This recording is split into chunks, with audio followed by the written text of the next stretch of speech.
Good evening, dear friend, and welcome to the seasonal calm nights. Before we begin, I want you to feel completely safe and relaxed. There will be no loud noises in this story, no sudden sounds, and nothing intended to startle you. Just gentle words, a soothing atmosphere, and a slow, steady rhythm to help you easily drift off to sleep. If that helps you relax even more, you can set a sleep timer now. And if you are listening in a playlist, you might consider turning off autoplay so the sound doesn't interrupt your sleep. Just comfort, quiet, and rest. And if you have time and your hands are free, please help me subscribe and gently press like. That would be an invaluable gift, and it would help these stories reach those who need them. Now, let's begin by relaxing your body, little by little. Relax. Breathe out slowly to feel comfortable. Take a very slow breath. And exhale, gently, like warm air on a cold night. Again, inhale without rushing. And exhale, relax your shoulders a little. And now, while your body is resting, I will tell you a story. A gentle story set in a small village during Christmas and the soft days leading into New Year's Eve. A story where a boy asks for help and discovers that the best gifts are sometimes made of care and time and community. There was a small village called Maple Hollow, the kind of place where the roads curved gently, where porches had rocking chairs, and where snow looked like a blanket carefully tucked around everything. In December, Maple Hollow moved even more slowly than usual. Not because anyone was lazy, quite the opposite, but because the village had learned something important over the years. When winter arrives, you do things calmly, carefully, and with warmth. On Main Street, strings of golden lights hung from lamppost to lamppost. In the bakery window, there were cinnamon rolls cooling behind the glass. At the small hardware store, a bell jingled softly every time the door opened. And down at the corner, the post office kept its lamps on late, shining like a friendly beacon. In the middle of the village, there was a town square with a simple evergreen tree. Not the tallest tree you'd ever seen, and not the grandest. But it always looked beautiful, because people decorated it together. Homemade ornaments, paper stars, little ribbons, and strings of lights that glowed like patient fireflies. In a modest house a few blocks away, a boy named Eli lived with his parents. Eli was 10 years old, with a thoughtful face and a quiet way of noticing things. He noticed when snow piled up under the mailbox. He noticed when the kettle took longer to boil because the kitchen was cold. And he noticed, very clearly, how hard his parents worked. Ellis' mom, Marianne, ran the little village diner Marianne's Supper and Coffee, where travelers could warm up and locals could catch their breath. It wasn't fancy, but it was steady. And it was the kind of place where people felt taken care of. Eli's dad, Caleb, worked at the village garage. He repaired cars and trucks, fixed flat tires, and made sure people could get home safely when the weather turned icy. Caleb always came in smelling faintly of cold air and clean motor oil, his hands worn but gentle. In December, Marianne and Caleb were even busier than usual. The diner stayed open later because people liked to gather there after shopping. And the garage saw more work because winter had a way of testing every battery and every tire. Eli didn't complain about this. He loved his home. He loved the smell of toast in the morning. He loved the way his mom hummed softly while folding towels. He loved how his dad always made sure the porch steps were safe and salted. But Eli also noticed something else. Something quiet and tender. On one cold evening in early December, Eli sat at the kitchen table, doing homework. The house was warm, but the windows held a thin layer of frost, like delicate lace. The overhead light cast a calm circle on his workbook. His parents were in the next room, speaking quietly. They weren't arguing. They weren't upset. They were simply being careful, the way grown-ups are when they're planning. Eli heard his mom say, softly, "Well, keep it simple this year." And his dad replied, "Simple is fine. Eli won't mind." Then his mom added, "I just wish we had a little more time." And his dad answered, "Me too." That sentence settled in Eli's chest. Not like worry, not like fear. More like a small bell ringing gently, reminding him of something important. His parents didn't want big things. They wanted something simpler and harder to buy. They wanted time. They wanted rest. They wanted a moment of quiet together. That night, Eli lay in bed under his blanket, listening to the soft hush of winter outside. He stared at the ceiling and thought about Christmas, and then about New Year's Eve. He thought about gifts wrapped in shiny paper, and he thought about what his parents truly needed. And slowly, a plan began to form. It wasn't a plan for an expensive present. Eli didn't have money for that.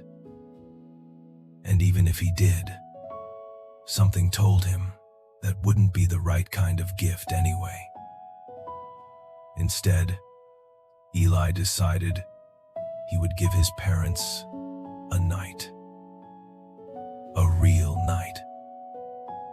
A night when they didn't have to cook for anyone. A night when they didn't have to fix anything. A night when they could sit together, warm and unhurried, and feel cared for. But there was one problem. Marianne and Caleb were the ones who cared for everyone else. So, who would care for them? Eli knew the answer before he even said it out loud. The village would. Because in Maple Hollow, people helped each other in quiet ways all the time. They shoveled each other's steps. They held doors when arms were full. They left extra pie slices on porches with no note at all. Eli sat up in bed and whispered, as if speaking to the gentle dark, "I'm going to ask." And the next day, he did. Ellis' next stop was the small craft store that smelled like yarn and cedar. Mrs. Callahan wore reading glasses on a chain and always had a measuring tape tucked into a pocket. When Eli shared his plan, she listened with the kind of attention that makes you feel important. Then she opened a drawer and pulled out a few things: a spool of ribbon, a small bundle of fabric, and a stack of blank cards. "I think," she said gently, "your parents need to feel seen. They take care of people, so let's show them what that means." She taught Eli how to fold the cards neatly, how to tie a ribbon into a simple, clean bow, and how to make a small cloth pouch that could hold something special. "Not too fancy," she said. "Just careful." Eli practiced until his fingers remembered what to do. He didn't rush. He learned slowly, and that made it feel real. After that, Eli visited the hardware store. The owner, Mr. Jensen, gave Eli a small wooden box, unfinished, plain, sturdy. "Your dad would like this," Mr. Jensen said. "It's simple, but it lasts." Then, Eli went to the library. The librarian, Nora, showed him a bookbinding kit they used for kids' projects. She also gave him a clean stack of paper and said, "If you want to make something meaningful, write it down." Eli nodded like he'd been waiting to hear that. Because the deepest part of Eli's plan wasn't the bread. It wasn't even the box. It was this. Eli wanted the whole village to help him create a gift made of gratitude. A gift his parents could open and feel. So Eli started asking people for something small. Not money. Not big favors. Just a note. One note each. A simple sentence about Marianne. A simple sentence about Caleb. Something true. Something kind. At first, Eli felt shy. But each time he asked, people's faces changed in the same way. Their eyes softened. Their shoulders relaxed. Because people often want to say thank you. They just don't always know how. The mail carrier wrote, "Marianne always saves the last slice of pie for whoever walks in tired." A regular from the diner wrote, "Caleb fixed my car before a snowstorm and told me to drive slow and be safe." A teacher wrote, "Your parents make Maple Hollow feel like home." Eli collected the notes carefully in his backpack.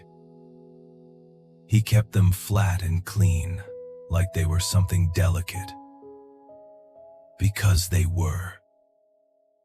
At home, Eli worked quietly at the kitchen table after his parents went to bed. Not late enough to make him tired. Just late enough that the house felt calm. He spread out his supplies. The wooden box. The ribbon. The blank pages. The collected notes from neighbors. Eli began arranging them into a small, handmade book. A book of thanks. On the first page, he wrote in careful handwriting, "From Mom and Dad, from Eli, and from everyone you've helped." He didn't make the words fancy. He made them honest. Then he tucked the book into the wooden box, and in the cloth pouch, he placed two small things: a peppermint tea bag for his mom, and a tiny pocket hand warmer for his dad. Small, practical, thoughtful. On the lid of the wooden box, he tied the ribbon into the neat bow Mrs. Callahan taught him. And finally, he added a card, a gift certificate, handwritten, simple, and sweet. It read, "One quiet night off, Christmas night." And on a second card, "One quiet night off, New Year's Eve." Because Eli wanted this gift to last longer than one holiday. He wanted it to carry his parents into the new year gently. There was one more piece. The most important part. Eli needed to make sure his parents could truly take the night off. Which meant the diner and the garage needed help. So Eli asked the village one more thing. Not a big thing, just a shared thing. On Christmas night, a few people volunteered to cover the diner for one evening. Nothing complicated, just serving soup, pouring coffee, keeping it calm. Mabel would provide bread. Nora would help with dishes. Mr. Jensen would set up chairs and wipe tables. And for the garage, a friend of Caleb's, another mechanic from a nearby town, agreed to be on call that night, just in case. Not because they expected trouble, but because they wanted Caleb to rest without worry. Everything was arranged quietly, like a blanket smoothed flat. No big announcements. No spotlight. Just help, offered gently. Christmas arrived in Maple Hollow like a soft song. Snow fell slowly. Windows glowed. The village felt peaceful rather than loud. That evening, Marianne and Caleb finished their work as usual, expecting an ordinary night. They came home tired but calm, shoulders heavy from a long season. Eli met them in the living room, where the tree lights blinked gently. He held the wooden box with both hands. His heart beat a little faster, but he stood steady. "I have something for you," he said softly. Marianne smiled with tired warmth. "Oh, honey," she said. "You didn't have to." "I wanted to," Eli replied. Caleb sat down on the couch, rubbing his hands together like he was finally letting the day go. Eli placed the box in Marianne's lap. Marianne untied the bow slowly. Not because it was hard, because she understood somehow that this was something to take your time with. When she opened the lid and saw the book inside, she paused. Eli swallowed gently. "It's a book of thanks," he said.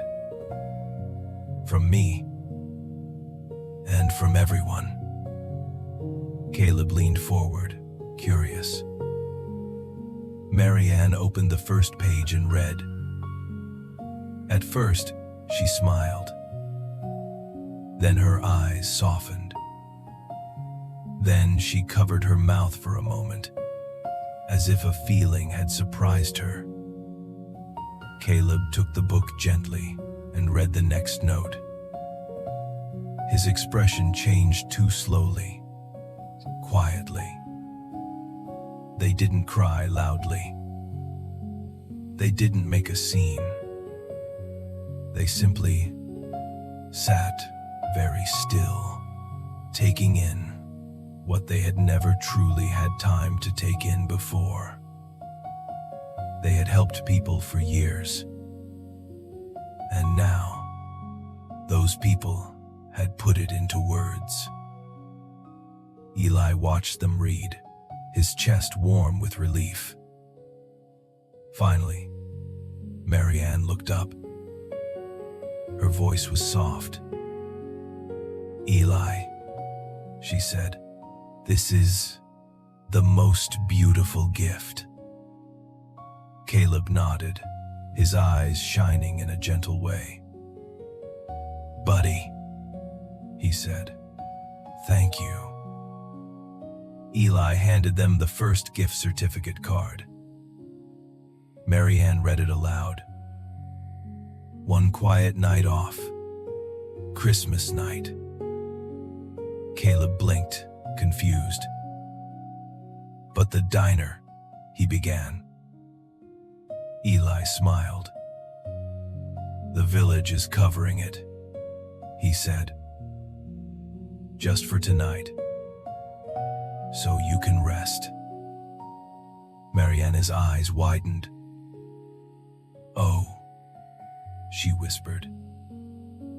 Eli continued, carefully. "I heard you say you wished you had more time. So, I asked for help. And everyone said yes." For a moment, the room was quiet, except for the soft hum of the heater and the gentle blink of tree lights.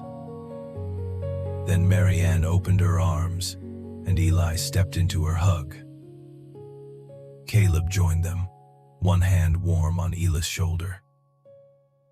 It wasn't dramatic. It was steady. The kind of hug that feels like home.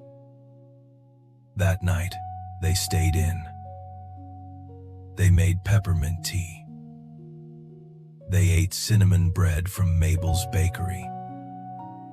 They read the Book of Thanks slowly, page by page, with the patience the words deserved. And for once, the caretakers were cared for. The week after Christmas in Maple Hollow felt like a gentle hallway between rooms.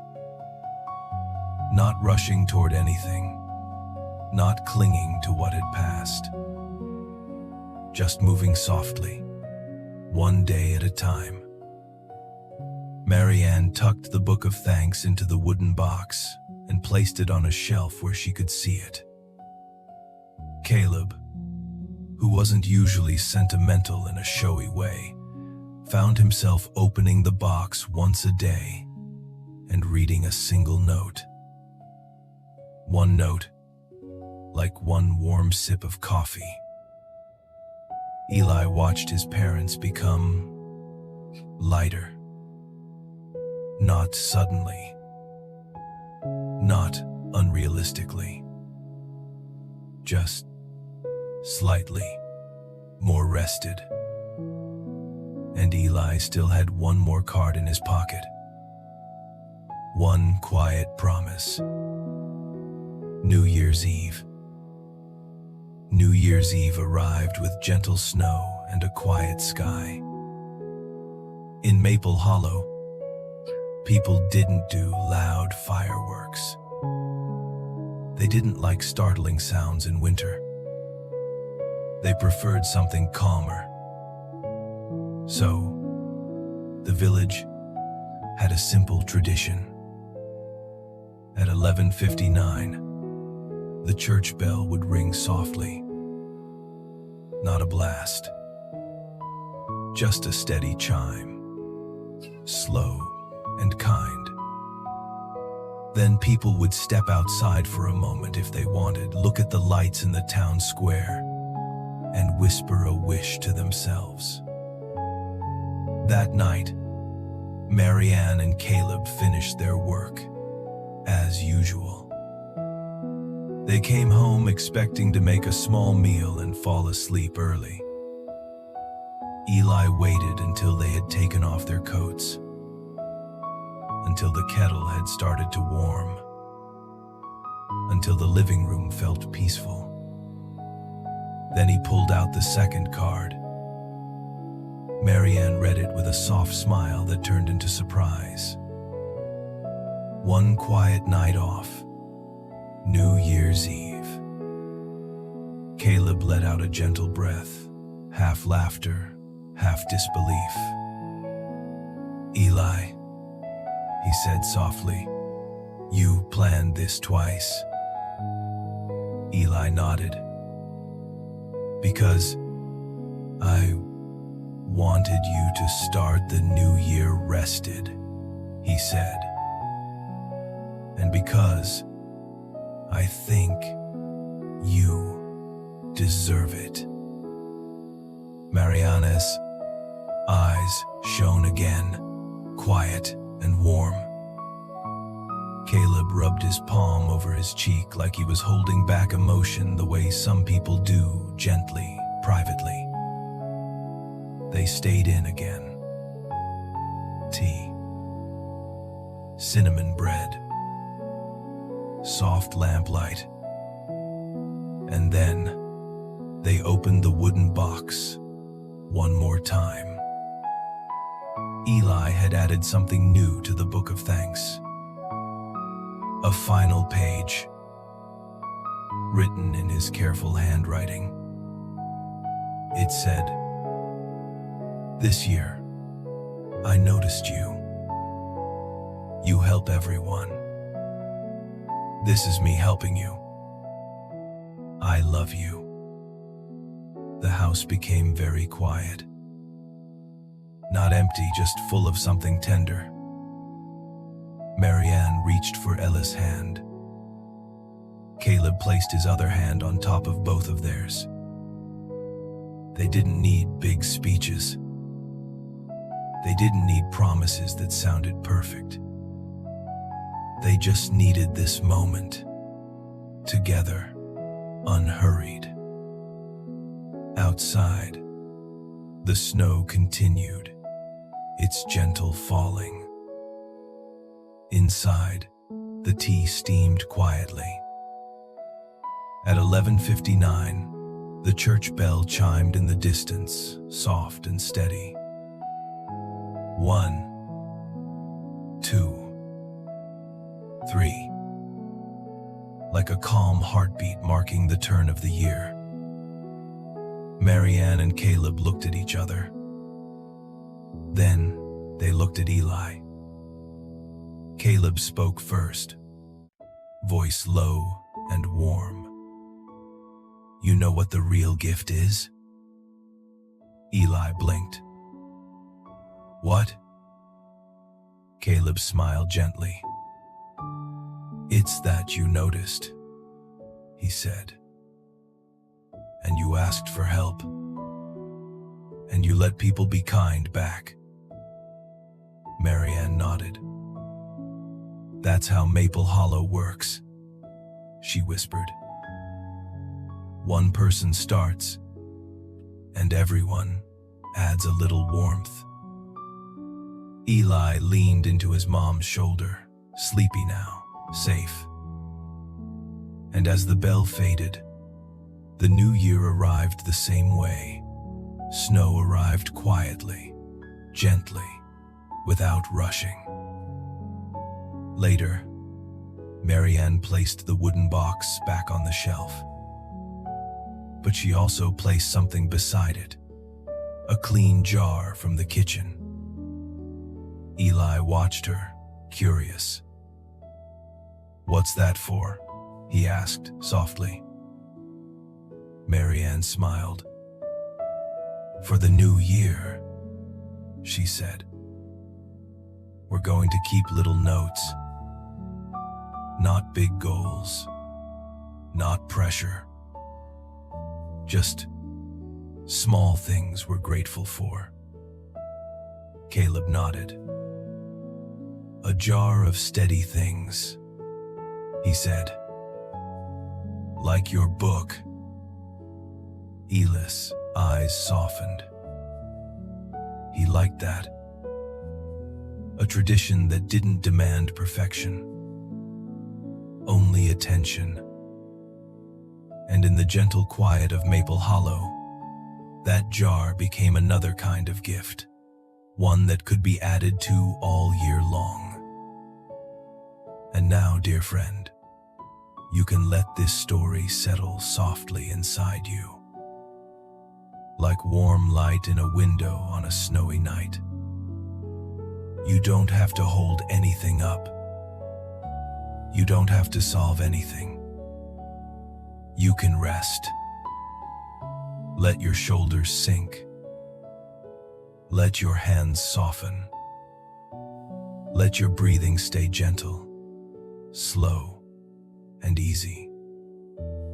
If thoughts drift by, that's okay.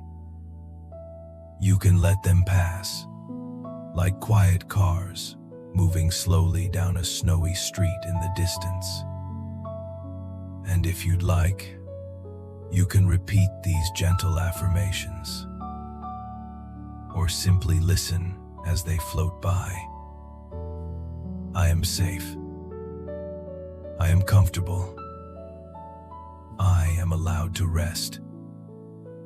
Small kindness matters. Gentle moments count. I can release today. I can welcome calm. My body knows how to sleep. My mind can soften. And now, in the quiet, I drift. Slowly, peacefully. Good night, dear friend. And may your rest be gentle, steady, and warm. Soft ambience continues. 2000 soft.